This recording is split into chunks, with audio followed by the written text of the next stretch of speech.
It's Lowry's Lowdown, presented by Pure and Nissan. Joe, what are we watching tonight? Yeah, I mentioned El Paso's left side there on the lineup graphic for Phoenix Rising and young right back Pierce Rizzo.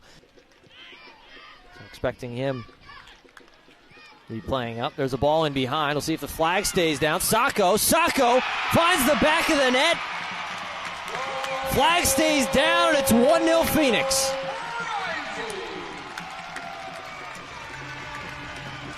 Isan Sacco getting the nod as the number 9 tonight. And putting his name in the score sheet early. A lovely direct run from Isan Nino Sacco. And some lovely buildup as well from Phoenix Rising. You see Carl Saint breaking lines. Phoenix so quick to recover the ball in the counter press. Play quickly, this one sent in towards the back, headed towards goal, off the post, and cleared away. The woodwork denies El Paso the equalizer. Puts it on the head of Arturo Ortiz here. You'll see it. They're the late arriving runner, just unmarked in between the feet. Frame from the Jamaican international. Spent some time with the Reggae Boys this summer.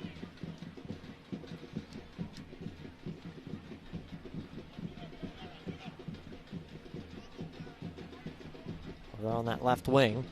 This one crossed in. Sorto elevates, puts a head to it.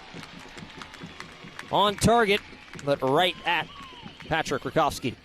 Pamadou seemed to allude to the fact that he didn't think Arase was going to start earlier this weekend. Maybe a little coy there with the media. But we do see Arase. I would be highly doubtful that we're going to see Arase play 90 full minutes tonight. And we've seen Charlie Dennis plenty on the wing in that same spot this year. Yeah, Dennis has been sharp this season since making his way back from an early knock in the preseason. So we're back underway officially from Phoenix.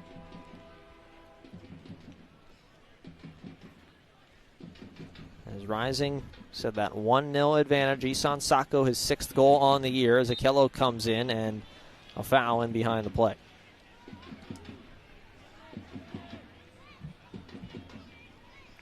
So no changes from either side coming out of the halftime break.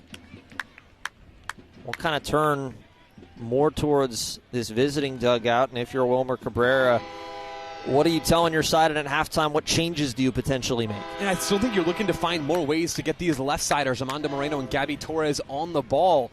Noble Akello did a really good job taking Torres out of the game at times in the first half with some man-marking through central midfield. But you're trying to get Torres isolated out wide to be able to whip in some of those crosses for Avila and for Sordo to crash to the back post. They're real opportunities to be had down this left side, targeting the youngster Pierce Rizzo. Here's Moreno, tries to cross this one into the back heel, turning. Now an opportunity for El Paso. Sordo is deflected up in the air. Carl Saint. And now a potential counter opportunity, as here's Aveyevu. As Johnson has to hesitate. Got Sacco making a run. Johnson still with some room. Ball in for Arase. Arase, a lot of room. Arase going to give it right back. Sacco, the brace for Nino Sacco, and it's 2-0 Phoenix.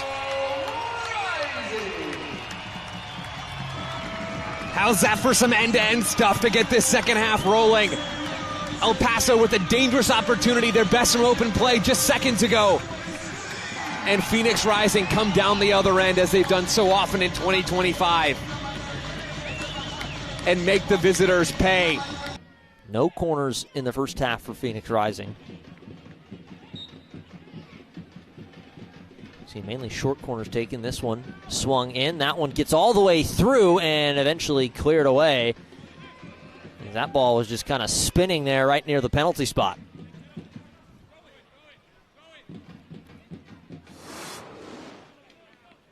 Now gets the replay here. El Paso have been dangerous on these dead ball moments tonight. Just a sloppy touch there from Acela Senge. Phoenix can't get it clear initially and give El Paso another bite at the apple.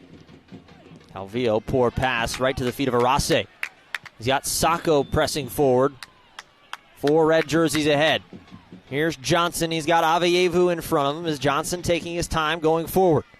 Johnson cuts himself in. Johnson, one more. Johnson still with the ball at his feet. Johnson gets around the keeper, and a bit of brilliance from Darius Johnson. 3-0 Rising.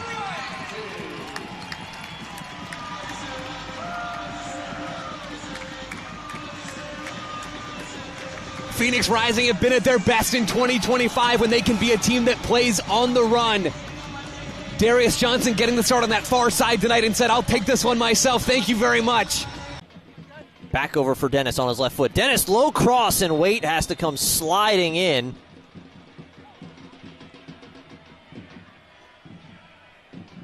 As Waite slow to get up, it was Asenge who was in there.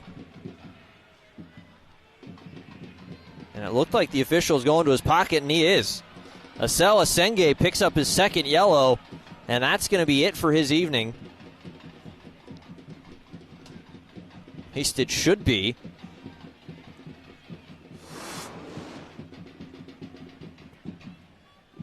Yeah, originally it was Asenge with a yellow card. El Paso, though, you'd like to see them try to pump a few more balls into the box rather than playing those short every time. Not a ton of trees on the field if you are El Paso, but you have a couple of center backs to aim for. Coronado can be a set-piece target as well with some of his size.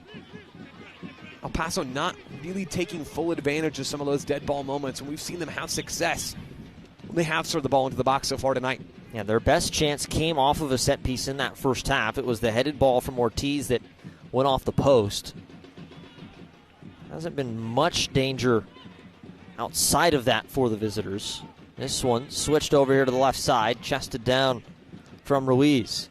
Little flick on, nice bit of play. Coronado tries to get one through with his left foot, unable to, as Popmar Boy clears it out of the 18. This one crossing again towards the center, off the volley. Special bit of play as El Paso has one back. And they've been knocking on the door. El Paso Locomotive, especially on those clipped balls into the box. We mentioned it just a moment ago. El Paso have had a couple of opportunities when they have targeted aerial service into the 18. And it is a nice bit of play from El Paso. Playing through traffic, even just to watch a little bit of time tick off the clock with their own possession instead of ceding it all to El Paso in dangerous areas.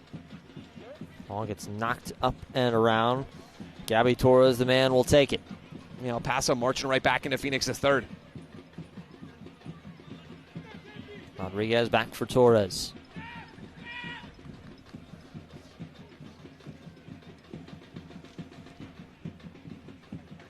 Ortiz. Sent in. Little 1-2, and a heavy challenge from Skierce, who came flying in. Skierce is also already on a yellow card. As El Paso going to go quickly, Skierce slow to get back up. He's going to have to hustle back in. Long shot in, and that one's going to get by. Guess who? It's Gabby Torres.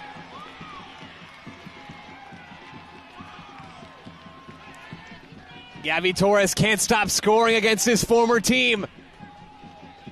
Keeps this game interesting and just wrong foots Patrick Rakowski there. El Paso getting... And Dennis. They're just going to play it short and let Dennis try and take it over, and he'll just kick it away. It did take a deflection. It will be a throw to Phoenix. Yeah, interesting to see Rising there forsake their opportunity to take a shot on goal and just try to bleed this clock out. Didn't fancy their chances from that angle on the set piece. That's okay. Head for a throw in and watch the clock. Right back out. Quickly taken. Throw to El Paso. About 90 seconds left. 7.5 of the added 9. Torres spins around Rizzo. Has himself some space. Gabby Torres.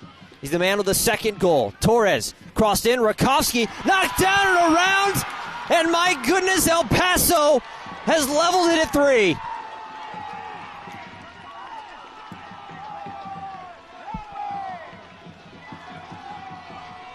El Paso with 3 unanswered goals in this second half. See it on the replay here. Gabby Torres pushing down this left side. Phoenix Rising cannot bring him down. And it's Torres with that cross. Rakowski.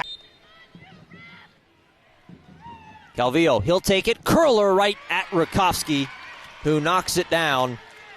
And he will take his time, 100 minutes. And that is the final whistle. What a night and what a way to wrap up match day 26 in the championship.